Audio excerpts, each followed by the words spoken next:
Ayan. Napakaraming gumagawa ngayon dyan. Yun na nga po ko, no? At doon sa isang programa namin doon, yung sa barangay, Opo. kanina lang, may dumating na naman na mga kumakandidatong mga nasa Congress, Opo. mga gobernur, mga mayor, vice mayor, kagawad, na talagang nangangako na humihingi ng pahintulot na gamitin nila yung aking larawan na isasama. Tama po. Ano naman ang masasabi ko, kundi ako'y magpasalamat na lang sa kanila. Yun naman. Kung inaakala po ninyo ako na makakadagdag po ako sa inyo ang aking pagmumuka. Kung inyo pong mapagpapasensyahan, ako po'y magpapasalamat sa inyo. Ayun, Pero iba naman itong nag-text sa akin, Jen. Opo, ano sabi naman, Kong? Kanina pang umaga ito, mabuti siguro, banggitin na rin natin, ano? Opo. Ito ay kumakandidato na congresswoman. Okay, opo. Sa distrito na kung saan ay lumalaban ng congressman ang aming Speaker Martin Romualdez. Tacloban po. Sa Tacloban, ano? Ipinakita niya sa akin itong kopya ng official ballot. Ano po? Ang totoo niya, nandito. Kasi yung mga senator ang mauuna eh. Official ballot? May kopya kasi pwede ka naman kumuha na para makita mo sample, kung saan ka yung official ballot mismo, para makita mo kung saan Lagay yung pangalan. Halimbawa ako, nakakuha kagad ako, yung pangalan ko nando sa pangatlong column.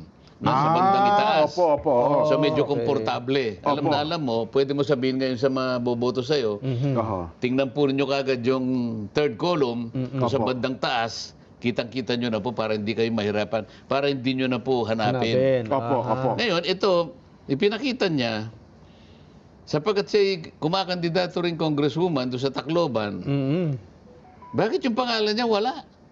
Dun sa Ang pangalan lang ni Speaker Martin Romualdez, ang nandito, blanco na lahat. Oo nga ako, kasi... ganun po. Official po yan, Kong? Galing sa Comelec? Ayaw kong maniwala. Ibigay mo nga ako, kumuha ka nga ako. Ito, pinakita nila. Ganun ba? Paano nga siya may boboto kung wala yung ano niya? Ito. Pati nga po. Ayan, sa bandang ibaba ng mga senators. Oo nga. Sana kung may ano natin. One lang nakalagay eh. Di ba hapon 5:36 pala naman. I-forward natin kay Direk.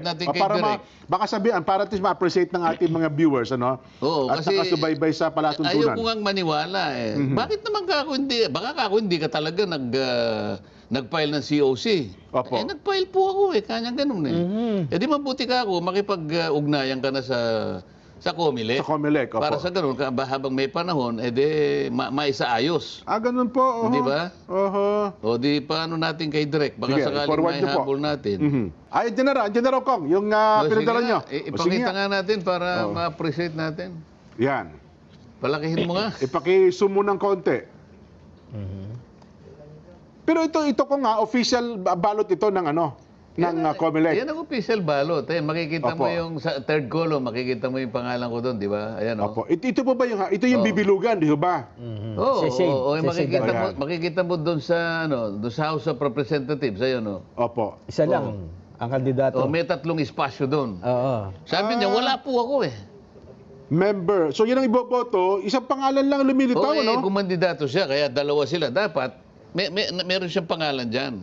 Paano mo nga siya iboboto? Taas nyo ng konti. Doon sa Nawala. Taas po nyo ng konti. Doon tayo sa House of Representatives. Hindi. Itaas ng ganun. Ayan. Tama na yan. Ayan, Romualdez Martin. House of Representatives. Lakas. Okay. Blanco na yung 3 espasyo. Oo nga, nasaan si Romilda Bacale Amago? Alam ko yung pangalan niya eh. Tapos ang kasunod na, yung provincial governor. Oo, etc. Kaya sabi ko, pumunta ka sa Comelec para sa ganun. So ibig sabihin, ito na po yung balota sa darating na eleksyon nila? Yan na yung balota. Ganun Kaya po. magtataka siya, paano siya malalagay ngayon dyan? Kung gawa na yan. Paano siya makakakuha ng boto? Gagawa na lang ng para idikit, ganun. Kasi paano itong mga naunang na-print na to? Sayang ito. Oo nga, no? Baya, tatanong siguro natin sa COMELEC, bakit nga siya wala?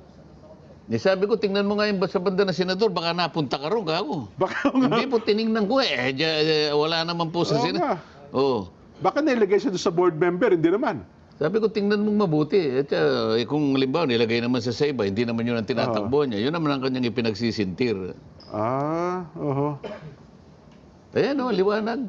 Provincial governor. Ayan ang governor Opo. Provincial vice governor. Opo. Member ng Sangguniang Panlalawigan. Pero mauna yung member ng House of Representatives. Wala siya dun. Hindi pa tapos ito, Kong. Baka nakauna lang siya kumuha, tapos piniprint na. Hindi ko kaya ganun. Ewan ko. Kasi pareho lang no sa akin. Kaya lang yung sa akin, putol lang, hindi na sinama itong nandito. Yung sa baba. Ipinakita lang nila. Ang Kasi ang importante lang naman sa akin, makita ko kung saan ako, anong column ako nakalagay. Opo. Anyway, Kong, siguro. I-follow up siguro. Ano po pangalan, Kong, nung tao? Romilda Bacale Amago. Ito yung babae na, okay. Na siya lang ang tanging lumaban sa speaker. Opo. Kaya ako na-memorize yung pangalan niya Siya lang naglakas loob na lumaban kay speaker sa pagiging representante ng Tacloban City. Hindi mo ba hangaan yun? Espesipo, nilaban niya, Speaker of the House of Representatives. Oo nga, no? Kaya nga nung manong siya sa akin, baka naman hindi ka kako talaga nag-file. Hindi po kanya, pupunta ko dyan, sasama ko yung abogado, bilisan mo. Oo nga, no? Ang problema ko lang dito, paano yung mga na-print na? Oo nga. Na wala yung pangalan niya. Kung gawa na ito, sana man lang first batch pa lang ang nagawa. O kaya naman, baka binigyan lang siya ng sample. Sabi, sana man lang, ano lang yan, siguro mga ilang daang libo lang yan para ipakita sa kung may mali o wala.